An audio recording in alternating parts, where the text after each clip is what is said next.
tetap stay di rumah, jangan keluar-keluar ya. Dan lihat video kakak sampai dengan selesai. Check it out. Oke. Nah, masuk kita materi tata surya. Nah, materi tata surya ini merupakan sambungan dari materi di SD. Karena banyak yang ngajar SD, mari kita pelajari sekilas tentang tata surya. Mengulas kembali apa sih tata surya? Nah, tata surya, tata berarti susunan, ya kan? Atau bisa juga dikatakan sebagai kumpulan benda-benda langit yang terdiri atas matahari. Matahari ini sebagai bintang. Kenapa bintang? Karena dia menghasilkan cahaya sendiri. Jadi di sini yang termasuk tata surya, matahari sebagai bintang dan juga sebagai pusatnya, dan beserta seluruh benda-benda langit yang terikat dengan gravitasi si matahari ini. Ya, jadi semuanya matahari, benda-benda yang lain yang terikat dengan gravitasi matahari termasuklah ke dalam tata surya. Itulah penjelasan umumnya. Nah, kemudian kalau berbicara tentang benda langit, apa saja sih yang termasuk ke dalam benda langit? Jadi benda langit selain matahari, ada juga planet, ada satelit, kemudian yang keempat ada komet, asteroid, meteoroid, meteor, dan meteorit. Nah, ini ketiga istilah ini perlu diperhatikan secara seksama karena dia hampir mirip-mirip, tapi tetap tidak sama. Oke, nah kita bahas satu-satu. Yang pertama tentang planet. Di SD juga sudah kita kenal planet-planet. Cuma masih ada beberapa yang menyatakan bahwa jumlah planet itu terdapat 9, gitu kan? Nah, sementara sekarang jumlah planet yang termasuk ke dalam planet yaitu hanya 8. Siapa saja kan dia? Yang pertama, ini berdasarkan posisinya atau jaraknya terdekat dengan matahari sampai yang terjauh. Dimulai dari planet Merkurius. Ciri-ciri Merkurius ini dia termasuk planet yang terkecil di antara ke-8 planet ini. Udah? Kemudian karena dia terkecil, kemudian jaraknya dekat, berarti di sini suhu rata-ratanya itu sangat tinggi dibandingkan planet yang lain. Oke, nah yang kedua ada planet Venus. Jadi Merkurius, Venus, Bumi, Mars, Jupiter, Saturnus, Uranus, dan Neptunus. Nanti penjelasan lebih lanjut tentang planet-planet akan kita bahas di video yang selanjutnya. Nah, sekarang cuma gambar umumnya aja ya. Kalau dia Merkurius planet terdekat, kemudian ada Venus sering dikatakan sebagai bintang kejora. Kenapa ini sebutannya aja? Karena dia bisa kadang terlihat dengan mata telanjang di waktu senja atau sore hari. Kemudian ada ketiga planet Bumi. Planet Bumi ini planet yang satu-satunya memiliki kehidupan, ada kehidupan. Kenapa? Karena dia seimbang gitu, dan mereka kadar oksigennya, kadar airnya, dia seimbang. Oke, ada juga planet Mars. Ini sering dikatakan sebagai planet merah. Ada juga Jupiter. Jupiter ini termasuk planet yang terbesar ukurannya. Ada juga Saturnus, dikenal sebagai planet cincin. Kemudian ada Uranus dan Neptunus. Itulah dia nama-nama planetnya. Nah, kemudian ke-8 planet ini mengalami pengelompokan lagi. Ada 2 tipe pengelompokannya. Yang pertama, pengelompokan yang pertama jika orbit bumi. Nah, orbit itu menyatakan lintasan. Jadi semua benda langit, yang benda langit ini tadi, dia bergerak, tapi tidak saling bertabrakan. Mengapa? Karena dia memiliki lintasan atau garis edar, atau bisa dikatakan jalurnya masing-masing. Sehingga semua benda langit ini bergerak pada lintasannya, nggak nabrak sini, nggak asal kemana-mana. Oke, jika orbit bumi, jadi orbit bumi itu lintasan si bumi sebagai pembatasnya, dikelompokkanlah dia 2 jenis planet. Yang pertama ada planet inferior. Jadi di sini pembatasnya adalah planet bumi. Jadi si bumi pembatas, sehingga yang termasuk ke dalam planet inferior adalah planet-planet sebelum planet bumi atau yang jaraknya lebih dekat daripada jarak planet bumi terhadap matahari. Siapa saja kan dia?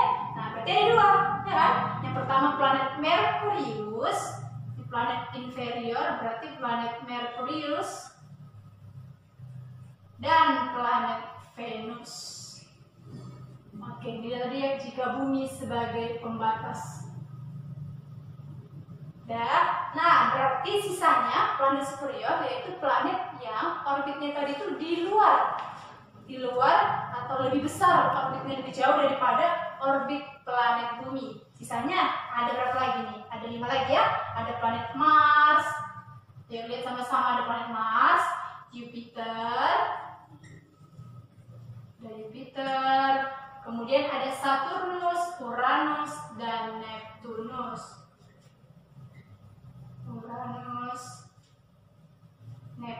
Saturnus. Oke, jadi kalau misalnya ada yang bertanya, kok nggak ada planet Pluto? Nah, jadi dulu memang planet Pluto ini termasuk dalam kategori planet. Tetapi seiring berjalannya waktu, ternyata dia sudah dikeluarkan sebagai daftar planet karena tidak memenuhi syarat. Jadi syarat-syarat untuk jadi planet, kenapa dia tadi dikeluarkan? Pertama, karena ukurannya sudah terlalu kecil. Jadi ukurannya terlalu kecil dibandingkan ke 8 planet ini. Kemudian yang kedua, orbitnya itu nggak jelas. Jadi dia lintasannya mungkin nggak beraturan ya, posisi nggak beraturan. Dan kemudian posisinya terlalu jauh dari matahari. Oke, itulah dia mengapa si planet Pluto tadi sudah dikeluarkan dari daftar planet. Oke, nah inilah dia pembagian planet berdasarkan orbit bumi sebagai pembatas. Nah, pengelompokan yang kedua ada dia sabuk asteroid yang sebagai pembatas. Nah, sabuk asteroid itu letaknya di mana? Ternyata sabuk asteroid itu berada di antara planet Mars dan juga planet Jupiter. Nah, jadi ini letak dari sabuk asteroid. Letak sabuk asteroid itu berada di antara orbit Mars dan Jupiter.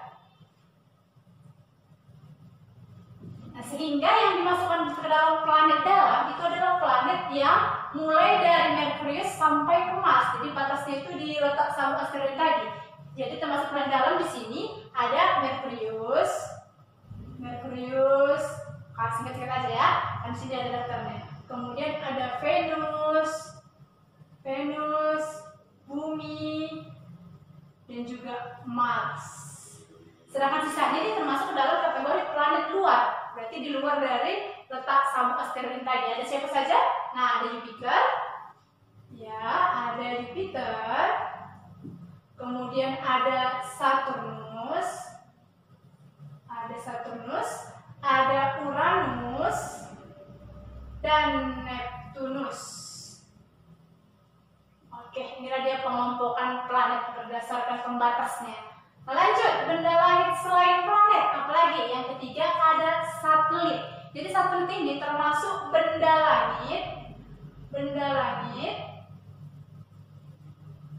yang mengelilingi atau yang mengiringi, lebih tepatnya, mengiringi planet-planet. Oke, salah satu contohnya satelit ini kita ambil salah satu contoh planet. Kita tinggal di bumi. Bumi punya satelit. Jadi satelit ini ada dua tipe. Ada dia satelit yang alam, memang terbentuk di alam. Ada juga satelit yang dibuat, satelit buatan. Satelit alam contohnya untuk planet bumi yaitu bulan. Oke, jadi contoh satelit bumi adalah bulan. Sedangkan satelit buatannya salah satunya adalah satelit Palapa namanya. Oke, terus sekilas tentang satelit. Kemudian ada komet. Komet ini termasuk benda langit. Ini juga benda langit yang mengelilingi matahari,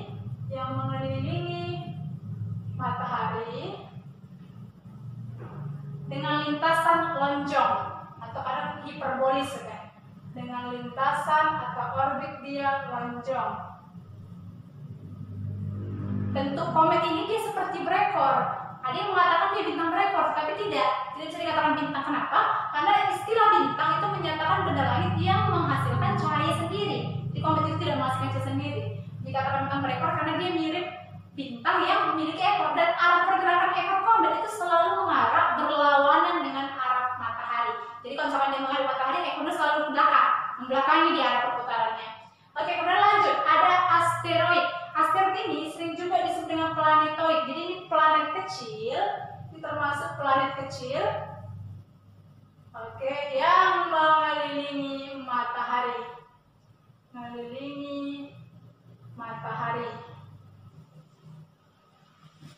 Oke, masuk kita ke meteoroid, meteor, dan meteorit. Ini istilah yang hampir orang bingung kadang ya. Tapi ini tidak sama, kita mesti bedakan. Yang dimaksud dengan meteoroid itu adalah benda langit. Ini benda langit yang bergerak di angkasa. Jadi ini bergerak di angkasa. Nah, gerakannya ini terkadang bisa menyentuh atmosfer bumi. Jadi kalau misalkan meteoroid ini sampai ke bumi, nggak sampai ke bumi dulu ya, masih sampai ke atmosfer bumi, dia akan terbakar. Jadi meteor itu menyatakan meteoroid yang sampai ke atmosfer bumi. Jadi dia mengenai atmosfer bumi yang kemudian dia terbakar. Jadi itu salah satu fungsi atmosfer bumi untuk menangkal benda-benda angkasa yang masuk ke dalam bumi. Jadi atmosfer bumi dan terbakar karena gesekannya. Jadi besar ini gesekannya ya. Nah, berbicara tentang meteor, kadang meteor ini ukurannya bermacam-macam. Jadi ini bervariasi dia ukuran meteor, ada yang besar, ada yang kecil. Jika meteor ini berukuran besar, sekalipun dia sampai ke atmosfer bumi dan terbakar, ternyata masih bersisa. Tidak sepenuhnya dia meteoroid tadi ini habis dibakar oleh si atmosfer bumi. Nah, sisanya tadi itu sampai ke permukaan bumi. Itulah yang sering kita katakan sebagai meteorit. Jadi yang sampai ke permukaan bumi membentuk lubang, contohnya salah satunya lubang Arizona ya, itu disebut sebagai meteorit. Jadi meteor ini termasuk meteor. Ini adalah meteor yang sampai ke permukaan bumi. Sampai ke permukaan bumi. Tadi kita sampaikan dia sampai permukaan bumi biasanya membentuk kawah atau lubang besar, kan tergantung ukuran meteor pasti besar. Oke? Nah, inilah dia istilah-istilah atau arti-arti dari benda-benda langit yang kita ketahui di situ.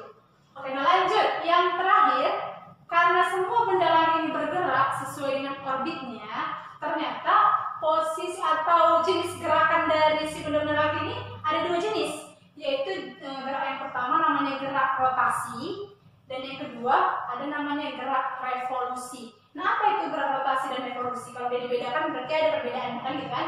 Nah, yang dimaksud dengan gerak rotasi yaitu perputaran benda langit pada porosnya. Jadi semua benda langit itu berputar pada porosnya. Kalau katanya berputar pada porosnya, berarti dia tetap di tempatnya. Ya, berputar pada porosnya. Contohnya apa? Nah, kan tadi semua berarti mengalami rotasi, kan kita ambil aja contohnya bumi.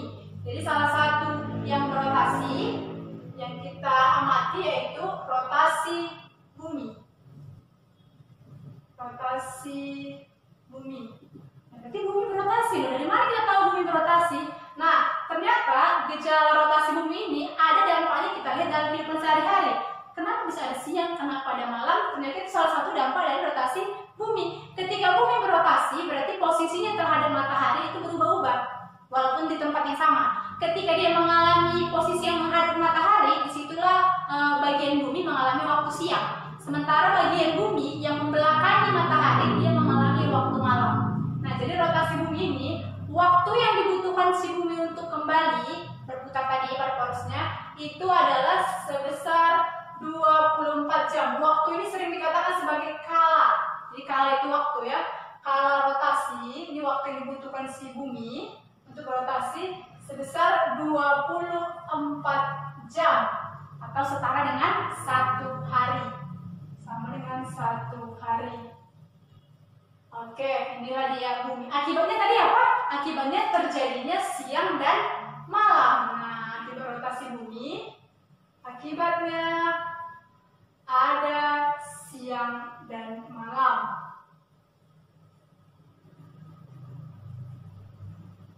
Oke, nah gerakan yang kedua ada namanya revolusi. Revolusi ini hampir sama, perputaran juga, tapi perputarannya di sini mengelilingi matahari. Kenapa kira-kira semua benda langit harus mengalami revolusi? Karena ukuran dari matahari yang sangat besar, sehingga gaya gravitasi antara matahari dengan benda-benda langit yang lain itu dia lebih besar gaya gravitasi matahari, sehingga benda langit yang lain tertarik oleh gaya gravitasi si matahari. Itu mengapa benda-benda langit tadi ini semuanya mengalami revolusi atau perputaran benda langit mengelilingi matahari.